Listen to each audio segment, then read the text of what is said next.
Hello, this is Callus on my second part of my next series.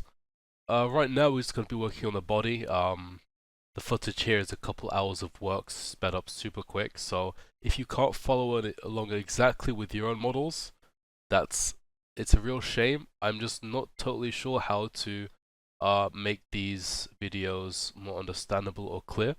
I've previously been told to add like a time lapse like I'm doing here. Hopefully I can also explain why I'm doing things. So with the actual model here, I'm using a lot of mirror modifiers. You'll see that it's very blocky, very boxy, and this is a shape and a style that I am not totally sure on even now. Obviously I'm basically copying the silhouette of the actual drawn character, but this blocky shape is something I'm constantly refining. You'll see further on in the video that I'm actually changing this. And then when it comes to the gorget, this is the neck armor that the character has, which really sets him apart from other Knights characters. Honestly, this entire series, all of the characters are designed so well with such awesome clothing. It's really an honor to be able to make this in 3D. So I've noticed here, so in the reference itself, the side and front views don't line up whatsoever. And actually, I have to end up changing the neck entirely because I took the drawn reference way too seriously and not the actual 3D model that I brought in.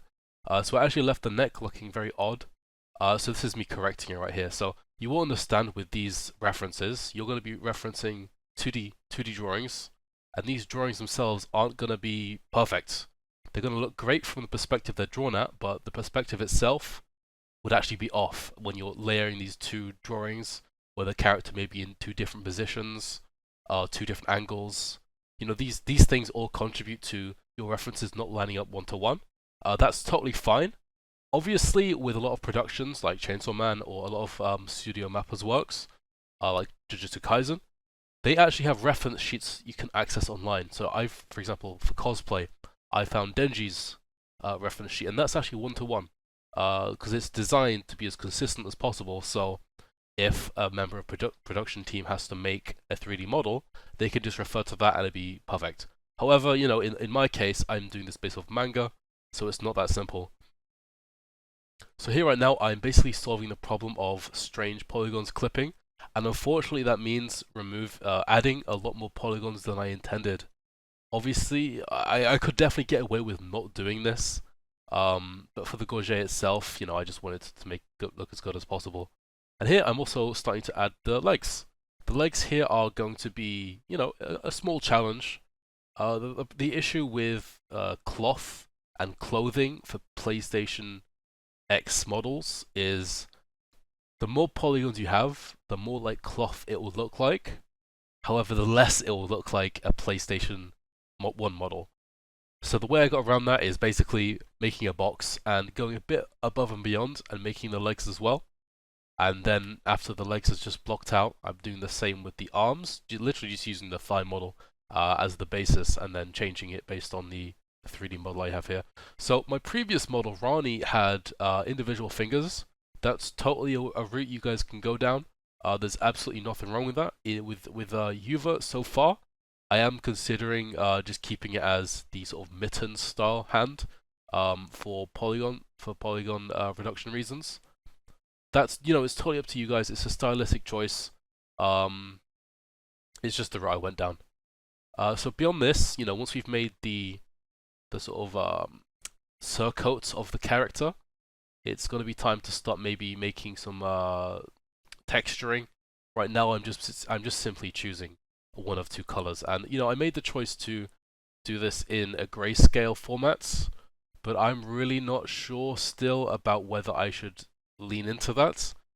Obviously, we do have some small color references in form of the main cover, art we saw in episode 1. However, you know, it's just difficult to come up with these textures when they're so flat, and that doesn't lend super well to the PlayStation 1 model because aesthetic, because you know, PlayStation 1 it's known for basically photographs scaled down really small, with no image filtering whatsoever to make them really pixelated.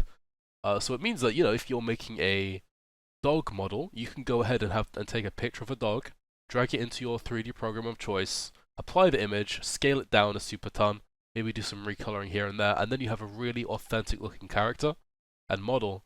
But with this, when you're making everything from scratch and you're basing it off of a manga character who's basically pen and paper, all these details that are fine for the image itself don't look great in the character itself. So, I might end up going down a route of Rani. So with Rani, I did a lot of shading with the colors, and that actually really made a really great end product. The shading added depth to where the polygons lacked, whereas in this character, because we don't have that, the very simple shapes are front and center, and it might not be the best. It just might not be the best look that we could make ourselves.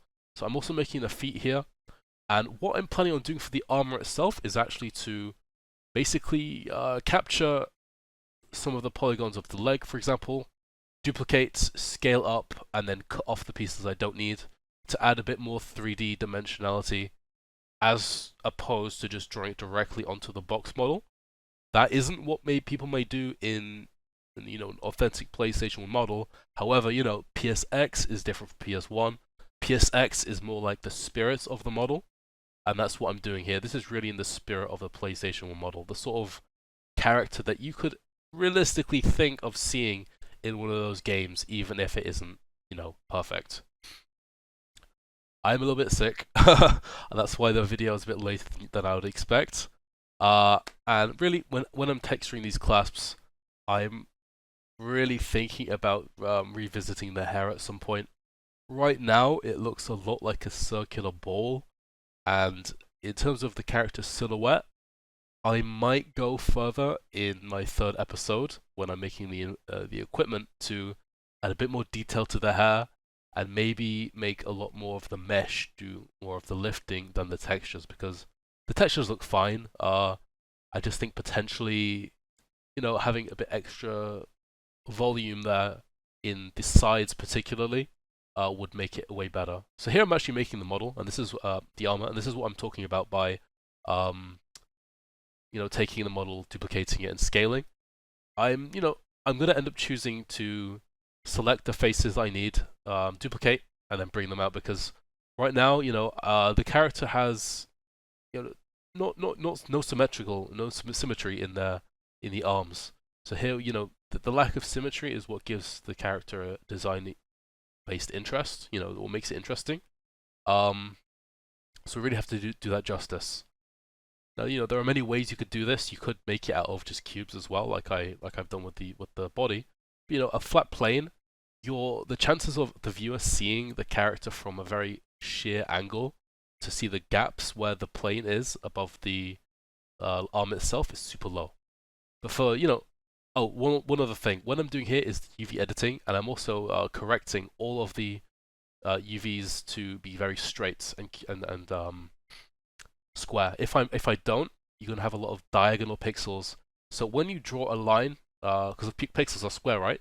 When you draw a straight line, either up or down, there is no aliasing whatsoever. Aliasing is when the blurry edges, the jagged edges, because the square pixels line up perfectly. But if you're going along a diagonal, it has to make the jagged edges, because the jagged edges are steps of pixels going left, up, left, up, left, up, and so on. Now these things are fine, when it comes to shading and things, but in what I'm doing here, I'm outlining the actual planes themselves to give it like line art effect.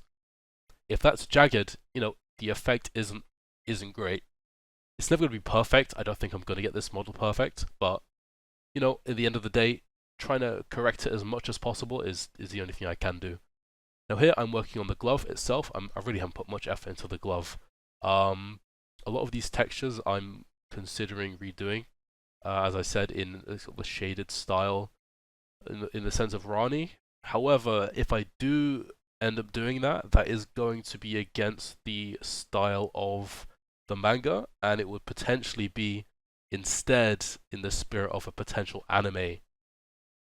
So if Yuva's manga, The Tower Dungeon, was made into an anime, a colored anime, how would I think it would look? That's the route I would have to go down if I made it colored. And here I'm basically blocking out where I want the lines.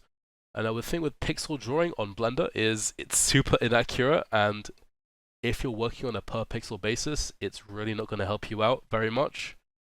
So here I basically go into the model itself, draw onto the model the lines that I want, and then I go back to the actual image and draw over the image, over the guidelines I've made. And here I'm thickening out the straps for the arm plate. And this is just going to give it a bit more. Well, it just saves me having to make the strap in 3D as well, because I have made the plate its own model. Making the arm straps is on its own model as well is going a bit too far for the scope of the project. And here I'm wrapping the legs. This is getting to the end of the body really. There may be a few more details I could add, but once I've made the shin armor and a few more details on the feet, that's pretty much it. I mean, we've this character has a lot of armor to him, and these lines, it could be better. It could really be better. The fact is, this sort of line art style isn't great for 3D when you're trying to keep it low poly. I've been experimenting with the grease pencil as well as the inverted hole method, and I'm really happy to show you guys both. Perhaps potentially in the next episode when I start finalizing this character. However, I could make a whole episode about texturing as well if I do decide to make this colored, which I might be. I'm not totally sure yet. But yeah, so here I'm making it really simple just to let you guys know. When I texture a character, I do turn on emission and then I plug the color of the texture into the emission. That way it's not affected by shading, and it gives it that toony style you see in manga and anime. That means that light doesn't affect it. Obviously, you can change this with a bit more of a complex shader. However, for right now, it's fine just for the purpose of actually making the textures itself. So here, I'm finishing off the texture of the gorget. This is not 100% accurate, I don't think, but it's okay. Like, it should be fine. Anyway, yep, add the collar as well. And that's pretty much the body so far. I mean, it's looking okay. It could be better. However, it is Yuva, and I hope you guys could share your progress with yours as well. Thanks for watching.